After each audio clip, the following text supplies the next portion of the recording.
Right, but welcome everyone. Welcome to the Marías at Sampaguitas Mahal release, Mahal issue release party and open mic. Thank you for everyone here taking the time to be with us and to celebrate the launch of Mahal. For the folks who follow our lit mag and the performers today know too, it's been a long journey getting this issue out in the world. So I wanted to say a few thanks. Thank you to our general editor, Maria Bolaños, for being the mastermind behind the issue. Thank you to our issue editor, Dina Clarice, for being hands on deck with edits. And thank you to our social media editor, Kelly Ritter, who helped with the gorgeous promo graphics that you guys have seen. Thank you to the performers tonight and their fellow published folks. Thank you for your grace with the release of this issue. And I'm happy they're both here because I want to say thank you to the folks behind Luya, Marian and Syra. Because of Luya shows and workshops, other platforms have an example to follow, like us. So thank you for being our role models. Thank you to the audience here supporting their friends and family. Thank you for tuning in. We hope you enjoy our lineup tonight. So just a few ground rules. Kelly will be our tech support, letting folks in from the waiting room. So if you're having technical difficulties, you can either message them or message me. But if I'm talking and I'm not responding, please feel free to message Kelly. And please have yourself muted while folks perform. At the first break and at the very end, we can unmute and collectively cheer for each other, but we'll do that in the break and at the end. And of course, no hate, please no hate, no bigotry, any of that. This is a safe space. So let's begin. First up, we have Christine Dizon-Manansala, and on deck we have Geramee Hensley. Oh, I'm so sorry, I almost forgot. Before we begin, we're actually going to show you a video of two performers. My co-editors are like, oh yeah, who couldn't make it tonight. So let me actually share my screen again and we get to watch two performances first. Let me see.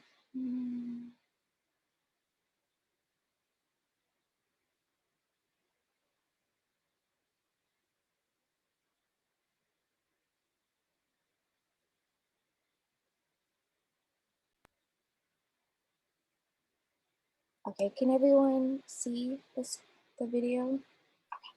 Hello, my name is Phebe M. Ferrer, and I'm one of the poets featured in the Mahal issue by Marías at Sampaguitas. And today I will be reading my poem Mahalaga, which is one of two poems that I have published in the issue. And before I read Mahalaga, I just first really want to say maraming salamat sa Marías at Sampaguitas. Thank you so much to Kiana and the editorial team for gathering all of us in the Mahal issue and honestly just for bringing all of us together. I'm so excited, nakikilig ako sa thought na I'm here with a lot of brilliant writers and artists and that I get to share space with all of you and share my work together with all of you. So I'm just so grateful to Marías at Sampaguitas for this opportunity and for just gathering all of us in the Mahal issue. Maraming salamat. And yeah, I will read my poem Mahalaga. Mahalaga. This is how I say important in mother's tongue, with deep vowels, flushed cheeks, shaky voice.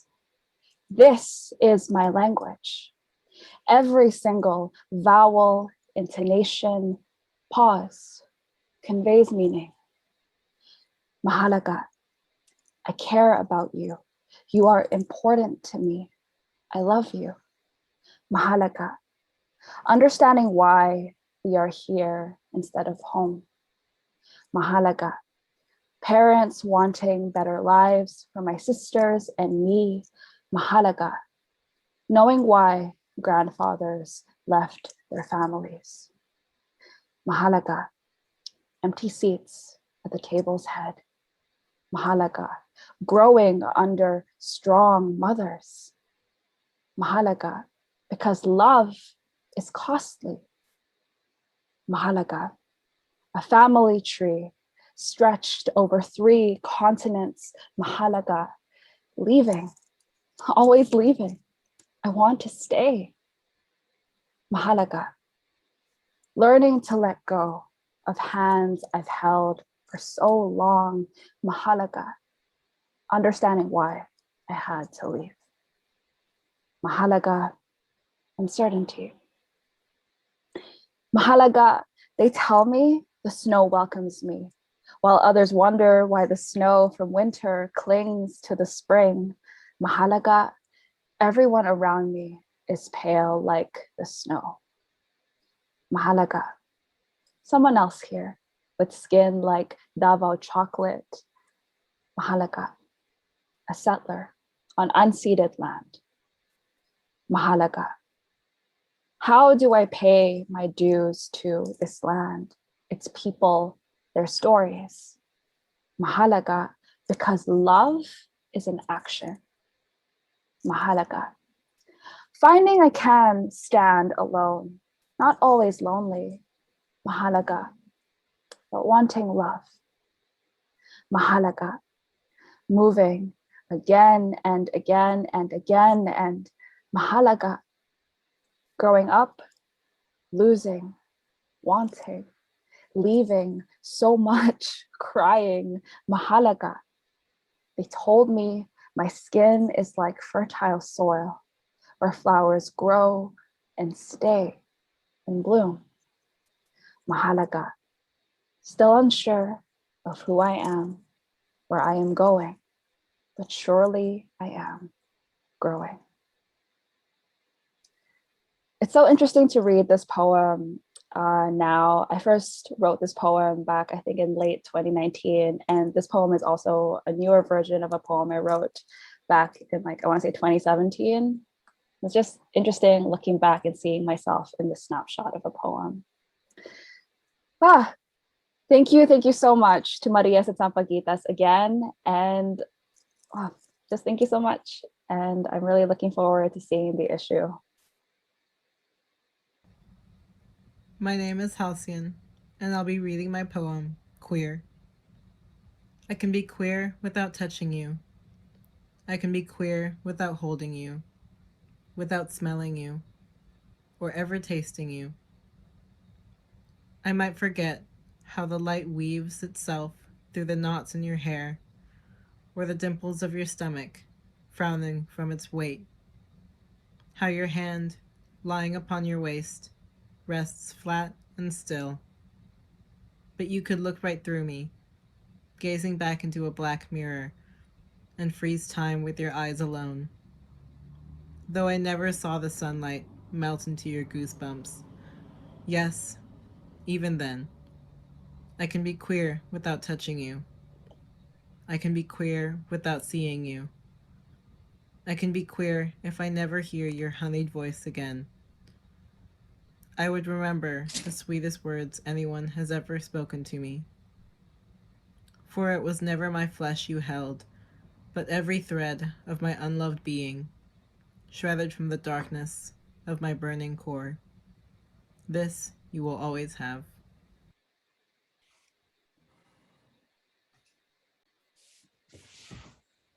Yay! Let's give it up for our 2 performers who couldn't be here.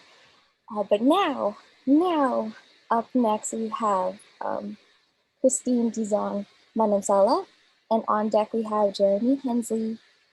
Christine Dizon-Manansala is a poet, avid reader, and small business jewelry maker. She has been creating poems and short stories since childhood. She takes pride in her Filipino-American heritage and can often be found demolishing a bowl of sinigang, with fish sauce, of course. If ever in need of funky and beautiful charms and jewelry pieces, her Etsy shop, Halloween and Things, is a must-see platform. She is looking forward to publishing her poetry and sharing her vulnerabilities and revelations with the world. Go ahead, Christine. Sabi nila, bakit hinahanap ka? Bakit tinatawag ang iyong pangalan? Sabi nila hindi mo kaya. They said you can't take it. I am a 31-year-old woman. I am Filipina. Pero sabi nila, but they said, oh, you sound American. My full name is Christiane Joy Martinez Dizon-Manansala. Sabi nila, why did you keep your mom's name, your dad's name? Bakit? I am Filipina, born and raised in America, represent the Yay area. 1986, Corazon Merto Martinez immigrated to the United States. 1989, I am blessed with her as my mama. I am born and raised in the US, but English is not my native tongue. Grew up in an 8+ household, Tagalog, Taglish. I did not learn to speak English until Our Lady of the Rosary, private Catholic school in Union City. Blue and black pleated skirts, hair tied in 2 pigtails, bowl cut bangs complete. Sabi nila, okay ka lang? Bata pa siya? Mabilis siyang matuto? She's young. She'll learn quickly. They did not teach me how fast the world goes round, how hellos, good mornings, and how are yous sounded off and foreign in my mouth. Tagalog, with its round G's and long A's, I hated my voice and endlessly listened to Golden Book's cassette tapes, erasing my heritage away. I am Filipino American, and whenever I get pissed, you hear my accent, trying to navigate this world and keep my culture alive. Sabi nila, mawawala yung Tagalog ko. They said I would lose my language. My husband is Indian Filipino. We like to call it Indipino. Growing up, our future children will be biracial. I say they will represent and know my mama's bomb-ass sinigang. As babies, they will be taught close open, beautiful eyes. Sabi ko, they will know bahay kubo, hot wax spilled during the candle dance, and the pain it feels to have your ankles smashed during tinikling practice. They will know how to take their elder's hand, place it to their forehead, and mano. Because sabi nila, malilimutan mo rin yan. They said I would forget as I grew older. But this is ingrained. Roots are planted deep. And just like the episodes of Maalaala Mo Kaya, these letters will not be erased or forgotten, no matter what is taken away. Kahit ano ang sasabihin nila, no matter what they say, ito, hindi ko malilimutan. This, I will not forget. Yay, thank you, Christine. Okay, up next we have Geramee Hensley, and on deck we have Nathalie De Los Santos. Kuyata Geramee Hensley is a writer from Ohio. Their work has appeared in Button Poetry, Indiana Review, Hobart, New Poetry from the Midwest 2019, and elsewhere. You can find them on Twitter at Geramee_. Kuyata, are you there? I'm here. Can you hear me? Yeah, hi. Okay, Hey. go ahead. Good to see you. I do have silver hair right now to answer the question in the chat. This poem is called Listening to Arnel Pineda on the Radio with Ma. Big voices provide footing for little voices, Ma explains, as a massive voice breaches the passaggio between chest and head, first filling the busted accord we're sitting in, then the whole garage in which the accord is stranded. We're going nowhere in the car, the garage, the house, the suburb, the Ohio, the America. I know the metaphor like the car is busted, but broken razors are twice as deadly, all the more to cut with. Origin story, you can transfigure song into island. This is how the Philippines was made. This is how Ma says, I never thought I'd hear a Filipino on American radio, even though her voice shakes like my knees when we, years later, climb to All Volcano. I hurl my own weight over the zenith, had to dismount the donkey, its back buckling under my Crisco white ass sweltering in the Batangas sun, the same ass-kicking heat where Ma, before she's my Ma, falls in love with how Steve Perry slips into those high notes so she can make an island of his voice. And yes, some common footing exists between Americanization and love, but Ma, how much is our own? My mom's love snowballs into 3 babies named after American icons. 1, George Michael, need I explain? 2, Jared Martin, after the inimitable Martin Lawrence. And 3, Jeremy Max, a Pearl Jam and Mad Max mashup, namesake for suicide and nuclear fallout. Don't call it premonition. For instance, I believed the hike up to All would kill me, but we reached the Caldera's Lake, how after an endless rain and Quezon traffic, I imagined death until we arrived at Rockville. Here we throw back San Miguel's with Arnell, and George asks, how's being a rock star? Arnell jokes he'd rather be a porn star. Ma and Arnell speak Tagalog, while me and my brothers stack beef patties up steep into our own ta'al. We wrap our jaws around sear and participate mostly with nods and chewing. I don't know what religion this is, the one of animal fat and silence, only that I am its closest disciple. Each Tagalog syllable reminds me, this is the language where Ma first learned to express love, but not the last. We share phenome, but fewer phonemes. When we must leave, I tell Arnell salamat, and he says, you're welcome. I imagine the distance between 2 tongues is the same distance the dead reach back to their living. Thank you. Thank you, Coyote. Up next, we have Nathalie De Los Santos, and on deck we have Isabel Angeles. Nathalie De Los Santos is a digital designer and videographer based in Vancouver, BC. She's the founder of Filipinx Pages, a bookstagram of Filipino book recommendations. Her work appears in Chopsticks Alley Pinoy, Marías at Sampaguitas, Rice Paper Magazine, Gastrofork, and the Vancouver Observer. She has read as an author at the 2020 Literation Festival, BIPOC Writing Community Reading Party, and Freedom Writes, 7 Filipinx authors. She writes SFF and has completed 3 novels. Her book Hasta Mañana is about being a non-binary gamer girl. It was collected in the VPL's Indie Author Program in 2019. Go ahead, Nathalie. Hello. So I'm reading probably like a third of my short story Beyond the Sea. I would like to give a brief content warning that there is the use of a racial slur in the midpoint of my reading. Okay, so November 1954. On the tarmac, Biddle admired the silver wings of the plane, the fresh blue and red lines that were painted on the 2 propellers. Biddle's mother handed their luggage to a crewman by the plane. An attendant announced, Philippine Airlines to New York is boarding now. Excitement hit him again. He was only 8 and he got to travel overseas. His mother told him there'd be 3 stops and this would take 11 days over the Pacific Ocean. And then there was one last flight to New York. When Biddle entered the cabin, he was immediately greeted by a woman with neat golden hair tucked under her cap, wore a red scarf around her neck. Biddle blushed, holding onto his ticket tightly.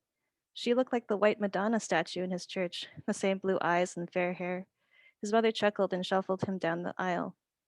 As his mother buckled him in his seat, Biddle dug into the pocket in the seat in front of him. He pulled out a paper bag. What's this for? His mother grinned. It's to throw up in. He understood as soon as the plane started. The turbines were loud and rocked the plane. He held onto his mother. When we lift off, go, ah! She opened her mouth. It'll help when your ears pop. He tried his best to push down the acidic feeling rising in his throat. They served them some ham on blue china with silverware, which he refused. The days across the ocean were the same, a blur of nausea in overnight airport hotels in Hong Kong and South Korea, a flight attendant waking him to buckle his seatbelt. When he woke once, his mother handed him a chocolate bar in a bright red wrapper covered in English words. Soon he'd be in America. Too precious to eat, he put the chocolate into his pocket, not knowing what his own warmth would do to it. When they landed in Seattle, Fiddle didn't take in the significance of finally being in another country. He blurted and danced, I need to pee. Down the hall, Vidal, his father guided him. There were 2 doors for the men. Fiddle saw a dark-skinned man enter the door on the left. Another black man walked past his father and said hello. His father did not answer. His father quickly checked if his satchel was zipped properly. Then he quickly directed them to the bathroom on the right. Inside were men with porcelain skin and fair hair. Fiddle went to go relieve himself as his father stood by the door. Jinx, a man muttered behind them. Fiddle turned his head curious. The man spat at his father. His father was frozen, unable to react. As soon as Vidal tugged his father's shirt, his father stepped back into their dimension. Come on, his father pulled him away. Outside, Vidal asked his father, what does chink mean? His mother turned to them wide-eyed. His father explained to his mother bashfully, I'm too scared to go into the colored washrooms. Some Americano made fun of us in the whites. Though Vidal met his mother's eyes, she was looking somewhere distant. Don't get upset, his father frowned at his mother. But we need to tell him. Vidal, in this country, people have a lot of differences. It matters if your skin is black or white. Vidal looked at his own skin and then at his father's curiously. His father's skin was the color of a pili nut. She caught his glances. Our skin isn't white, Vidal. We have to be careful. Oh, okay, Vidal complied. His mother opened her mouth to say something, but nothing came out. After a moment, she asked, are you hungry? Thank you.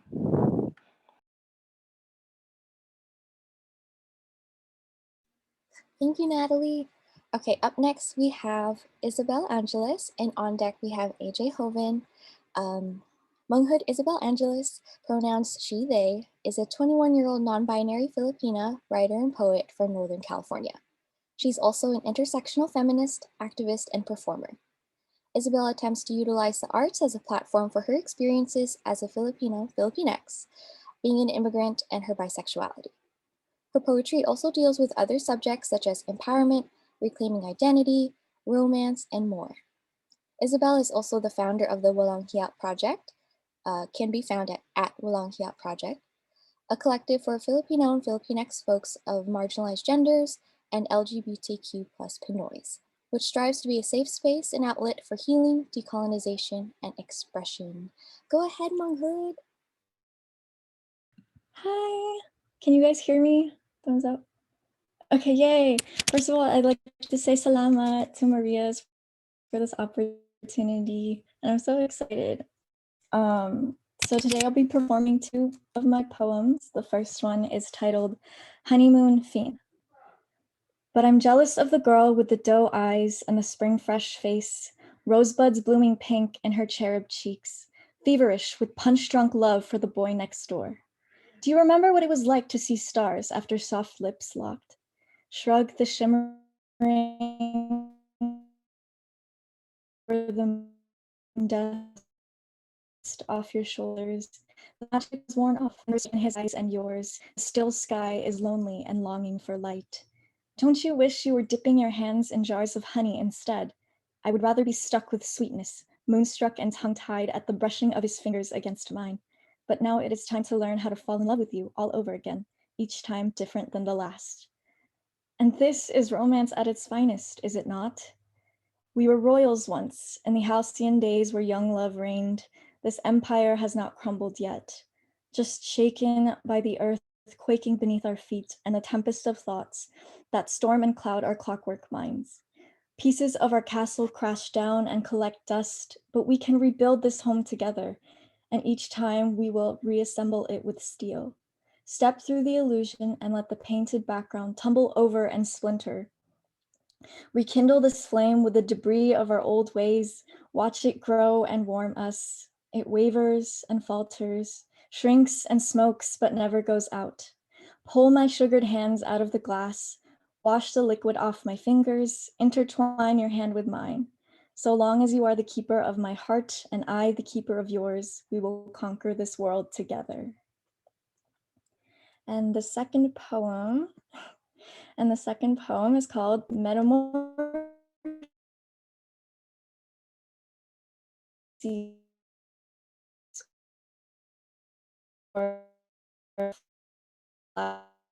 That bloom. grow skin, blossoming and bleeding red like the fire flowing through my veins. I've transformed from your face house in the corner of your windowsill, down your spirits and my own glory. The destruction of cities, the crash of the tide, sun sinking into sleep on the horizon, the world spins on above our heads, and so do I. Crack open my treasure chest, release a million butterflies, soaring past the stars, shimmering through translucent wings. I had all this within me, and I did not know. My spirit shifts in the moonlight each Monday night that passes. I found the magic that I possess, ground. And on the first sunrise of spring, I'll emerge from the dirt, blooming from my empty. Thank you. Thank you, Manghood Isabel. Up next, we have AJ Hoven, and on deck we have Manang Elsa Valmigiano. Abraham A. Hoven is a writer and immigrant rights advocate based in Southern California. Working at the intersection of social justice and faith, he crafts art reflective of his experience. He lives in Southern California with his amazing wife and loves Liverpool Football Club, Hamilton, and anything related to comic books. Go ahead, Bade. Hello, everyone. Just want to say thank you again to Marías for thinking of me and for including me. It is really an honor and a gift and a blessing to be part of this community. So thank you. Thank you. So I'm going to be performing 3 poems tonight. I'm just going to turn on my timer, make sure that I hit that time.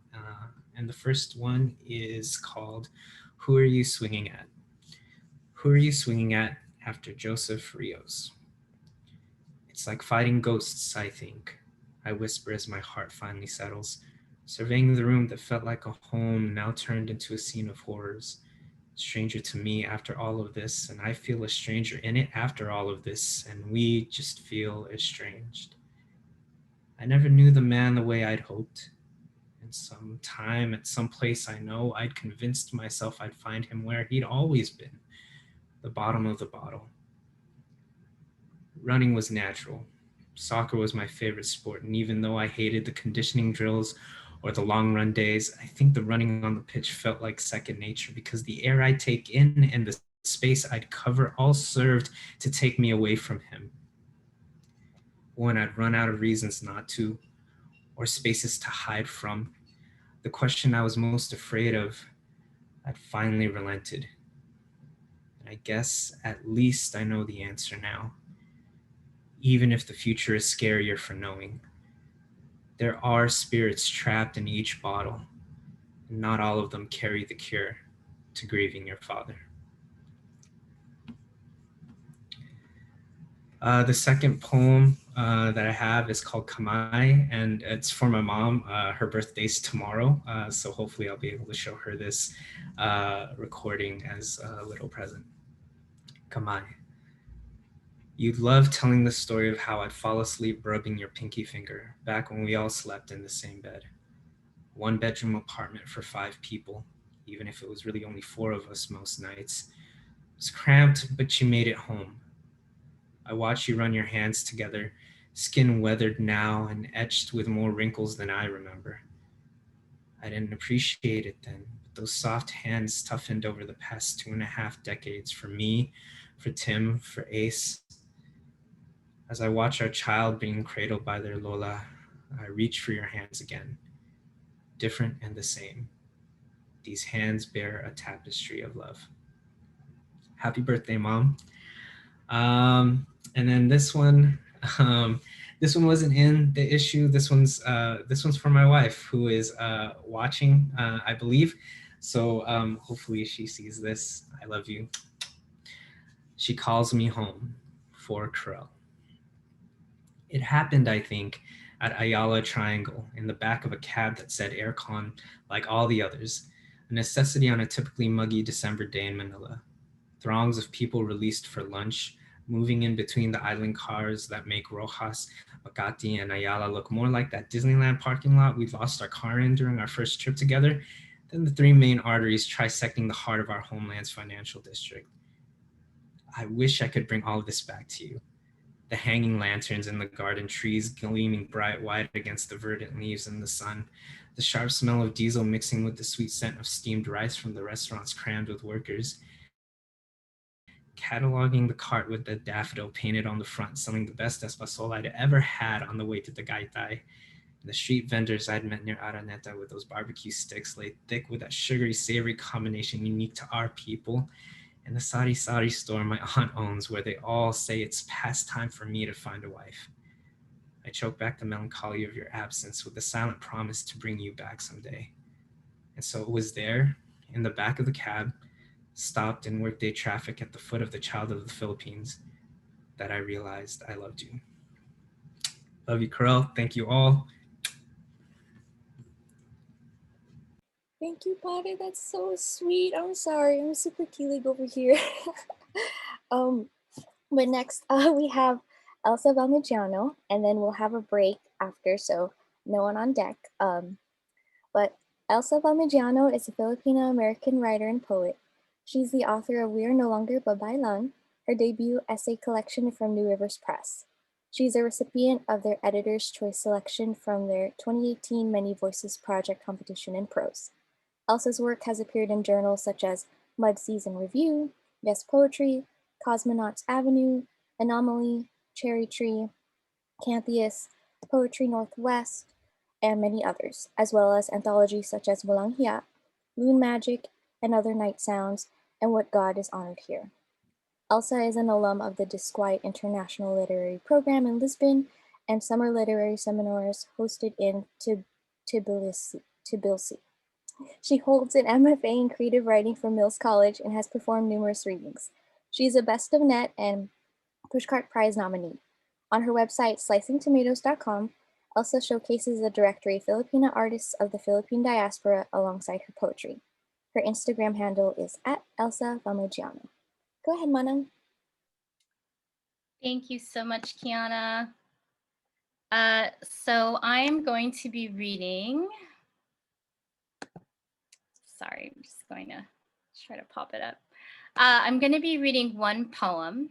It's called Grand.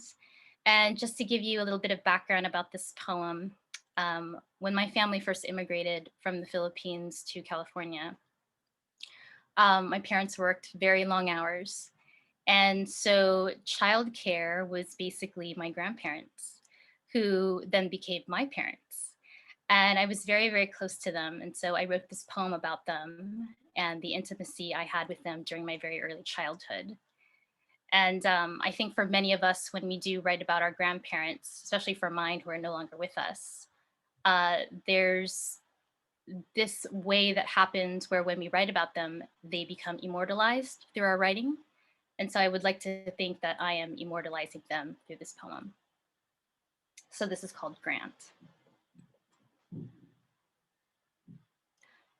A lazy summer afternoon when kindergarten was over and afternoons were eternal, I'd sit on the sofa with Lilang, her soft, endless wrinkles chasing each other around the tips of her eyes and the drop of her cheeks.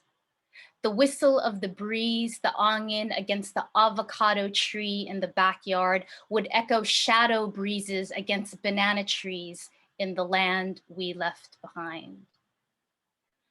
The weight of her eyelids would focus on the end of a thread, which she would effortlessly push through the hole of a pin while singing Ilocano love songs under her breath.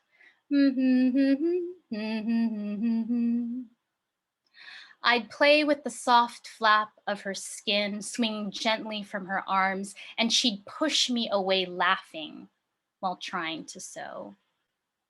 When she saw I was bored, she'd pretend to fail at pushing the thread through the hole of the pin and ask for my help. My soft little hands would push the end of that almost invisible thread effortlessly through, and she would be full of awe, as if I had granted her salvation.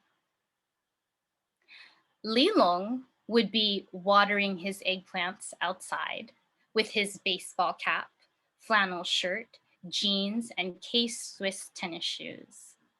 The shoes were a hand-me-up from my brother, who tired of shoes easily, while Lilong fished them out of our closet, saw their unfulfilled potential, and adopted them as his own. Lilong wouldn't slip his entire heel in, not because they didn't fit, but because he couldn't be bothered. After several years, the heel would be worn out, bent, and flattened, more an open heel moccasin. He'd step casually on the muddy ground, tanned by many yesterday suns. When I'd leave and say goodbye and embrace them with arms outstretched as far as they could go, sometimes wondering who I embraced in my arms, as their title of my father's parents, who raised him under strict instruction, meant nothing, except they had been two old people whom I loved and lived in a home where the afternoon sun would creep through their blinds, etching little streams of light forever on their faces. That's all I got. Thank you, Mana. Woo-hoo. Okay, thank you, everyone. We're going to take a quick break, but let's cheer for our first half of the set. Let's unmute and like clap. Woo! Yay! Thank Good you. job, everyone. Yay! Okay, but we'll come back in 10 minutes. So, oh no, I'm terrible at math. I guess we can just say 6:55 p.m., which is what, 8:55 p.m. CST. I think. But 10 minutes, 6:55, we'll be back, and then Mari Ian will take it away.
Okay, I hope everyone is back or making their way back to us.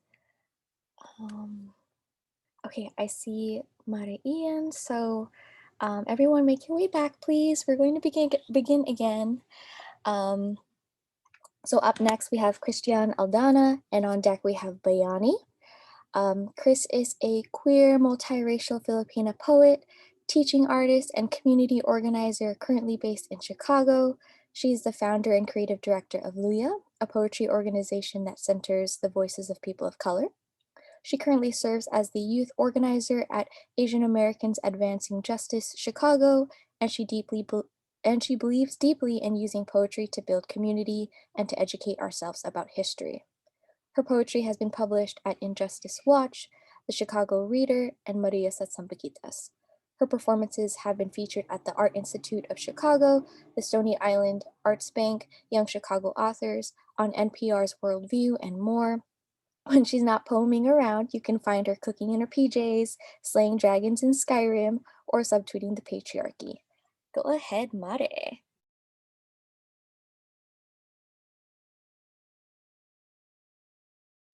Okay, hi, hello, everybody. Please don't follow me on TikTok. Don't listen to Syra. I have 3 poems for you today, and I started my timer to make sure I stay within our 5 minutes. I'm going to start with this poem. It's actually called Mahal, and I don't know why I didn't submit it to Mahal. I should have. Someone in the chat earlier was like, I want more queer stuff, so here you go. Some gay love poetry, content warning for sexy themes, I guess. Anyway, Mahal, 1. We touch palms in the garden. I bathe my lips in your essence, consider it an ablution for all the sins I haven't found a name for yet, but know are coming. Eventually, the earth will swallow us whole. That will be what ends us, but only after I have whispered your name into the ground, that the roots might be nourished by what love sounds like. Mahal, 2. I make love to you on the summit of Mount Mayon, spin lava into the chasm of your mouth. I make love to you and the earth trembles. I make love to you in the abyss of the Philippine Sea. The ocean in me boils over. The tides in your pulse keep me under. Your bones are the shoreline at the mouth of the river. I make love to you and the wave swells. Curl my skin into your seismic shudder. I make love to you and the wave breaks. A whole city is swept away. Mahal, 3. You make me feel like a Cebuana again, like I can smell the cars on Osmeña Boulevard, exhaust fumes mixed with lechon manok, rush hour during rainy season, humidity on high alert, feel the film of salt sweat like a second layer of skin. You make these memories new again, like I can feel the Bisaya in my veins. You bring the cadence to my syllables. All the words that I thought I lost have found their way back to me. Okay. This next poem is called An Affirmation and is actually in Marías at Sampaguitas, but not in the Mahal issue. And I wrote this after Atlanta happened. So, an affirmation for the Asian women in my life, may we one day be free. We look up at the sky and see blue, uninterrupted, and no one tells us we need to step out of the sun. Our skin, a cloudless glow, we stretch into our bodies, our wrinkled, our dimpled, our angled, our soft bodies, our interlaced hands, all of us expanding, unbordered. We nourish ourselves with gusto. We guffaw, we gossip over the steady thud of mortar and pestle, grinding secret out of spice. Our information trade keeps the community safe. We stay safe. We smile for ourselves, a constellation of faces that can't be lost in shame or shadowed in expectations. Our hurricane spirits tear down pedestals and build altars to ourselves. We hallow our own bones and together break curse upon curse upon curse. We begin anew. We belong here and everywhere. We plant our roots in a sky we don't have to hold up. We are all free. We are all we are. We are alive, alive. Okay, and this last poem is in the Mahal issue. It's called Pantoum for 2032. after Carlos Bilosan, Iman Lacaba, Mila de Aguilar, and all my kasamas. It begins with an epigraph. A comrade is as precious as a rice seedling, fed and nurtured, guarded from pestilence and floods. Mila de Aguilar. This is what joy looks like, palm to palm, radiant, mga kasama. Sing like every tomorrow is infinite, each one of us a river, a rush, a dream. Palm to palm, radiant, mga kasama, smile wide and drink sunlight, each one of us a river, a rush, a dream, unfurling into a monumental sea. Smile wide and drink sunlight, mga kasama. We are audacious, steady, unfurling into a monumental sea. Our life is the truth we have fought for. Mga kasama, we are audacious, steady. If a storm should crescendo, remember, our life is a truth we have fought for. There is nothing more precious than you. If a storm should crescendo, remember, we are millions enough for the thunder, and there is nothing more precious than you, mga kasama, holding hands, unafraid. We are millions enough for the thunder. We chant, laugh, and dance in the rain, mga kasama, holding hands, unafraid. This is what joy looks like. Thank you so much. Thank you, Mother Chris. Up next, we have Bayani, and on deck, we have Laila Tualia. Bayani is a Filipinx-American interdisciplinary artist currently based in Minneapolis. Their eclectic practice extends through various lyrical gestures into poetry, performance, painting, and cast metal sculpture, through which they explore the graying materials, ambiguities, and intersections of colonial heritage, spirituality, and the metaphysical. Bayani, you're up. Thank you, Kiana. Can you all hear me all right? Outstanding. I will be reading from a piece that I wrote after the submissions to Mahal, Oceans, A Year of Loss. This was a body of work that was written from 2018 to 2020, and I will be reading pages 9 to 26. This was a synthesis of a body of work that I've written from 2015 to 2020. 24 books given new life and meaning in on my 25th birthday.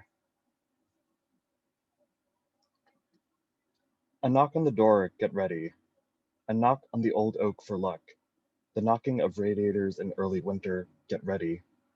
A rhythmic thumping of the engine in time to the last few miles to home. A knock on the door, resist it, hold it back. Resist the urge to run, to fight on. The old crown is coming. This is the way the world ends. What names did they give you? What titles were stripped away in the drawing up of maps, in the drawing of strangers and of strange gods of a foreign shore? Look what the tide brought, some refuse and cast-offs from the old world come to see the new, come to see glory in Christ's gilded name.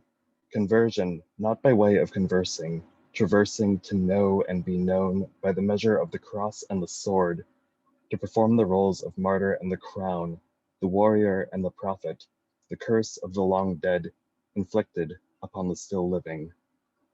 In this time we share, I exhale and make ready, make peace and prepare.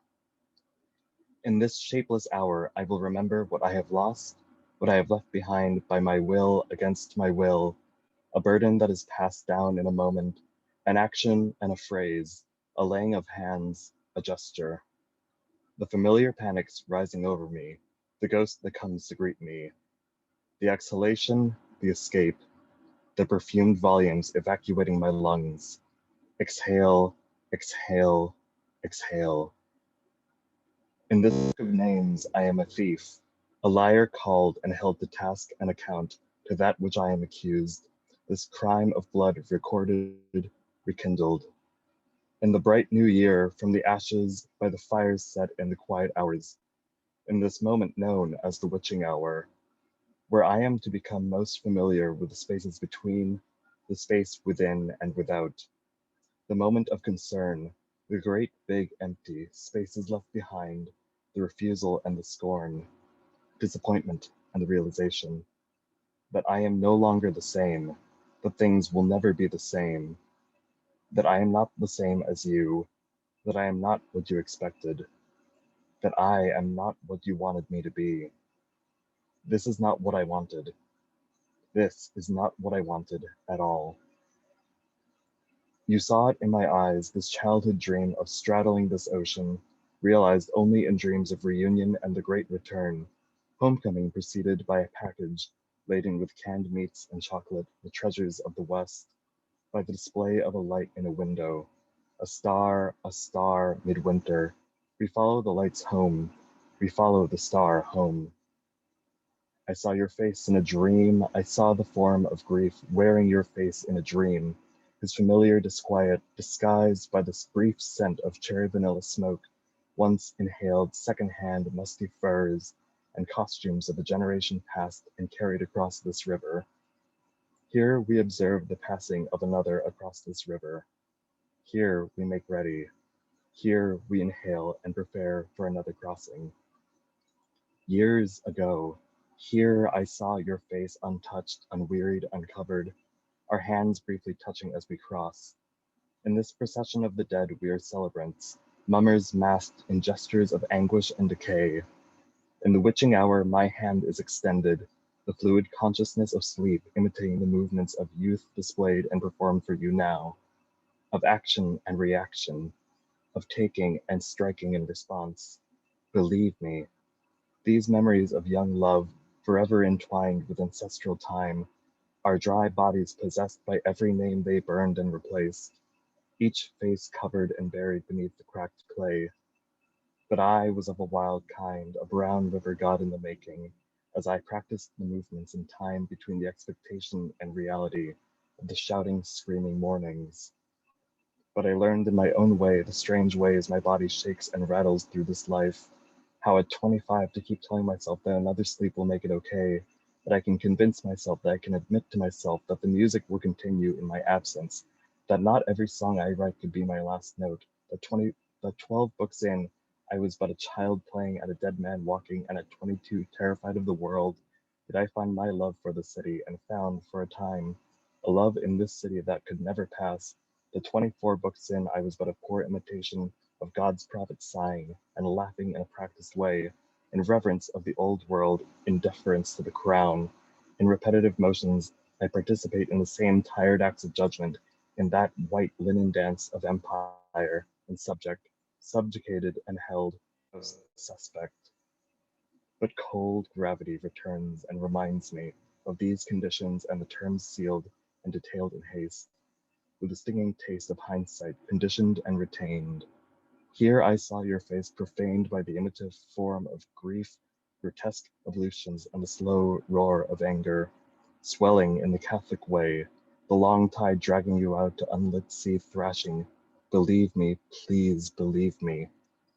We living, envious of the beloved dead, remembered fondly, if at all, years from now, as the next wave crashes on our shore, we may reunite as promised, as masters of the dead and the damned, the unchained and the unworried.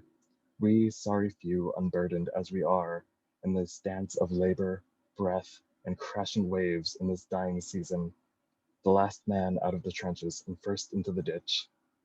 Exhale. Thank you.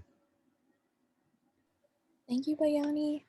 Up next, we have Laila Tualia, and on deck we have Jason Magapo Perez.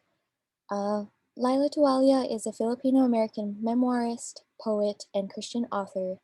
Laila's books include a YA Christian contemporary romance called Love Defined, and a memoir poetry collection, Storm of Hope, Goad, Preeclampsia, Depression, and Me. Her poetry is featured in a few mental health anthologies, including Please Hear What I'm Not Saying, You Are Not Your Rape, and Persona Non Grata. She is currently working on a poetry collection based on Asian American stereotypes and identities. Laila lives in Houston, Texas with her first-generation Mexican-American husband and 2 miracle Mexipino babies. Go ahead, Laila. Great, thank you so much. Can you guys hear me? Okay. So I'm going to read just a couple of poems. The first one is in the Mahal issue called Someone Who Looks Like Me. And I'm sorry, it's always so dark in here. You built a longer table to include someone who looks like me, then proceeded to belittle and silence me. You took my voice, used my stories, my words to benefit your ideas and nurse your egos, that you must be glamorous to know someone who looks like me, the token prize among a sea of conformity. But I don't feel like a prize. I feel like a performer, acting just enough to fit in and detached enough to know I am merely a placeholder in your story, a reflection of your worldliness. I indulge your fantasy and bear the brunt of pretense, all the while aware that someone who looks like me is building us a round table. And then my second one is also a response to Atlanta, but I had a different take on it.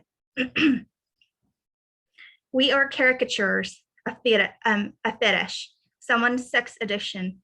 We are lusted, assaulted, confronted, threatened, and yet we are feared.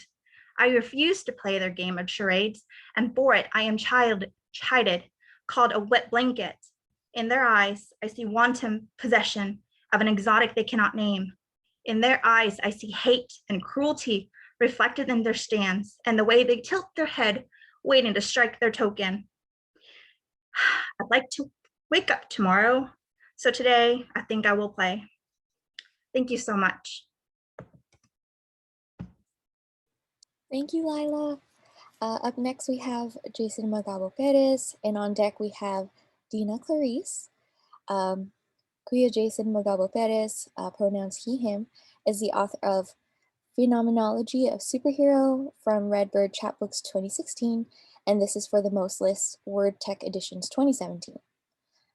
Perez's prose and poetry have also appeared in Witness, Tayo, 1111, Entropy, The Feminist Wire, The Operating System, and Fault Line. Previous artist in residence at Center for Art and Thought, Perez currently serves as Community Arts Fellow at Bulusan Center for Filipinx Studies and Associate Editor for Ethnic Studies Review. Perez is an Assistant Professor of Ethnic Studies at California State University, San Marcos. Go ahead, Kuya Jason. Thank you, Kiana, and thank you everybody for your work. I can't confirm this, but I feel like we're in the middle of a, for lack of a better term, like a renaissance or an energetic contemporary insurgency of Filipinx writers. And I'm really excited to be a part of this. I'm going to read the piece that runs a little long, but I want to read a piece called Sweet Manong, Sweet Fish that I decided to ask if you know, to submit to the Mahal issue. I think there's no better place to put this work out there and share it with folks. It's a sentence long sort of flash fiction poem thing that I've been working on for a number of years. But I'm really grateful and humbled to share this with you all here and through the issue. And again, thank you for everybody coming in tonight to share your work, and for our gracious hostess folks. So this is Sweet Manong, Sweet Fish. Here, inside of this sentence, stretching toward the Pacific, set deep, still on Kumayai land, here in the thick historical present, out front of a foreclosed single-family home, past a dried dead yellow lawn, past plastic covered furniture of the evicted, out front of a one-bedroom apartment, each wall lined with bunk beds for migrants since long ago. Here, out front of another out-of-business Filipino restaurant, here along a sidewalk of abandoned shoestrings, receipts and grocery lists, here on the corner of Black Mountain and Mira Mesa, the smell of beef broth and basil and gasoline and turmeric and cilantro and fresh asphalt and deep fried rice paper, here waiting at the bus stop with students, tech workers, lolas y abuelitas in straw sun hats and visors, their reused plastic Target bags sagging with bleached white socks and the salvaged of yesterday's chichiria, here where many un-English languages are familiar music, familiar longing, familiar refusal, a tin and garlic glottal syllable every now and again. Here, now at this very bus stop, amidst the screech of brakes and the hum of traffic here, and all of these clauses lives so quietly, so humbly at the helm of divine laughter, this unremarkable man, his brownness and archipelago of eczema and radiation pink, his nail beds tinted chemical green, his oversized blue and orange Pendleton full of single threads running and running, his unevenly hemmed groundskeeper khakis consistently starched, his floor shine loafers freshly polished, solvang cap still stiff on his head, still stained with coffee and brandy, his same spectacles bent, resting crooked and uneasy. Here, a labor of a man who at the end of this sentence, this warning, this story shall be remembered simply as pare, amigo, kasama, compa, lolo, asawa, tatay, tito, tío, uncle, manong, abalayan, stranger, ninong, labor, that widower who could never petition his familia, that sometimes lettuce picker, sometimes strawberry picker, laid off bellhop, laid off postal worker, freelance maintenance worker, freelance custodian, retired groundskeeper, comrade who plays chess and waxes geographic with fellow elders at the sacred Starbucks on Camino Ruiz, that 82-year-old who, when diagnosed with walking pneumonia again and again this whole past year, eventually for one last time stops by Seafood City to scarf down the saltiest of delis, who drinks a six-pack of Red Horse and cries through his throat, who boards the bus and sings for the dead at every streetlight altar along the boulevard, who travels down the 805 to La Jolla Village Drive, where he once went on strike at the Marriott, where he once at a hotel bar fantasized about rushing a white man for calling him stupid and dirty, down to the VA hospital. Here, now, he smokes a handful of Reds and hikes down the hill, passes archways, condos, and mansions where wealthy white people live, where university chancellors hoard bones of indigenous people,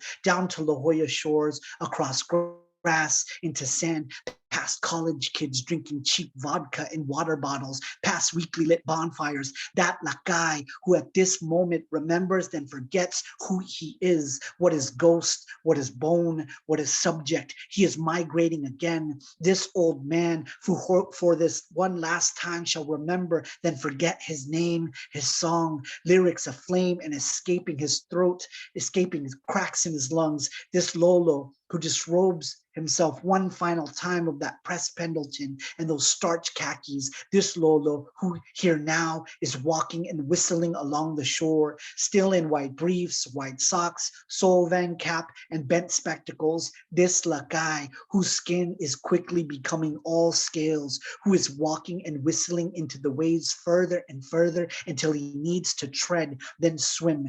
And now he is swimming and swimming, and his arms become fins, his legs twist into a thick tail, his walking pneumonia no longer, canals of water in his lungs no longer cracks in his breath or his throat or his lungs or his song. His body now gills all over, now there, all the way over there. Beyond this sentence is that Lakay, his body now bursting and bursting, so full of the Pacific. Thank you. Thank you, Kuya Jason. And last up, we have Dina Clarice. Dina Clarice is a writer and poet living in the Bay Area. She uses words to explore and try to make sense of her experience as a queer Filipino-American immigrant and recovering Catholic, as well as her interest in the intersections of history, language, culture, and identity. Her work has been published in ASU's Canyon Voices, The Daily Drunk Mag, Chopsticks Alley, Calopsia Literary Journal, and Emerging Arts Professionals SFBA. More of her writing can be found on her Instagram at hella_going and blog www.hellagoing.com. Go ahead, Maridina. Thank you, Kiana. I'm going to be reading 3 poems tonight. 2 of them were not part of Mahal, and the last one is. This first one is a love letter I wrote to my husband on our anniversary. And I just yelled at him to close the door because he's on a call. You can sit in the moonlight if you want to, and I'll sit with you. hands cradled in subdued warmth. Milky shadow as our star smiles behind that satellite, that orbiting thing, who draws waves to its mountains, ridges, valleys we will never see. Your want and mine intertwine within the lines we have drawn from the place before to that time in the distance, far enough that we may plot the laughter of jokes yet to be told, test echoes of first and middle names in our mouths, too close to ever stay angry for very long. And we remain here for eternities because we want to. Photons from vacuous infinities having traveled light years to break upon the angles of our bodies, nestled against one another, despite it all, because of it. This next poem is untitled, but I thought it went really well with my last one. This is called Love Language. And in love languages, I am fluent in worry, passed down from the fury in her eyes when I stayed out at night, teetering between her safety and the void, hands splayed on either side of me. I wish I had all the bubble wrap in the world to hold everyone dear and close, away from the evils of that world, embrace them to my heart when I know that the darkness is just on the other side. My grammar is paranoia, calling after bad dreams to make sure they who had fallen are upright, that the heartbreak we turn to for catharsis is still distant on screens, that the next breaking news remains parallel at worst. I told myself I'd be fearless, jumping off ledges, cheering loved ones on as they too embrace the void, but I am stuck in panic's rosary, circling back to each person, negotiating with their God. Between my ribs, I feel her words circling each bone, lingering as gravity pulls me to the edge. And we teeter along this edge, hands grasping at one another, words exchanged to ensure the other is there. Are we drifting? Are we still fluent in this language, or have the refrains fallen off the string? And my last poem is called Ingat, or To Take Care, and this was part of my poetry triptych that was published in Mahal. Ingat, sings the chorus, at the very edge of security check, as close as can be to their travelers, mothers and children and someone's co-nurse, wiping tears as a loved one slips away across the glass barrier to another place. Ingat, my mother always tells me, take care. And I often rebelled against this, for to take care meant to take what was handed and given and forced onto me from my first breath, a forever tether to the voice and the arms that held me, from which I tried to run in search of freedom. And it was my first act of independence to forget their ingat and live outside the safety and restrictions, brimming over with expectations of who I should be and should have been. And in running and hiding, I forgot to check the corners of ingat, wherein hides love and safety, a calling to travelers that their home is still home, despite the neon lights of that world out there. My eyes grew weary of the neon lights, and I turned back to that place from which I still hear their calls. I didn't seem to notice that I am an object in orbit, still tethered but now distanced from which I now realize is home. And like a round trip ticket, I grasp to gravity, that pull that keeps me in their sight, still far but close enough to hear. I now find myself saying it back, calling out to the chorus at the center of it all. Ingat, I sing in harmony, to my mother and father and brothers and cousins and aunties and uncles. The concentric circles tethered by a prayer or mantra or shout to the void, to take care and to come back one day. Thank you. Thank you, Maridina. And guess what, everyone? That's a wrap. That is our event for today. Let's unmute and cheer, everybody. Woo! Yay! Thank you so much, everyone. Woo! But just another little thanks again. Thank you, everyone here, for spending your time with us, for spending your night with us. Thank you to our readers who support us. Thank you to our contributors and our performers here for your performances and your patience and understanding for us and our team. We couldn't do this without all of you here. Thank you for letting us be a part of your community. If it's not too corny, I want to ask if we could take like a screenshot group picture, because this is our first, well, this is not the first Marías open mic, but it's our first like alone open mic, not in collaboration. So if everyone wants to be in the picture, you could turn on your camera. And then, okay, hold on. I'm gonna have to take 2 screenshots because there's 2 screens. So I don't want to miss everyone. Okay. So for the first one, okay. Ready, set, and 1, 2, 3, cheese. Okay, and then group 2, you guys will just have to smile again. I don't know who's in which group. Well, group 2. 1, 2, 3, cheese. Yay! Oh my gosh, thank you everyone. This was awesome. Thank you to our performers and everyone here again. Ingat po kayo. Salamat ug amping kanunay. Good night and see you next time. Thank you everyone. We'll post the video link on YouTube soon. But thank you. Good night. Take care. Yes. Bye. Good night.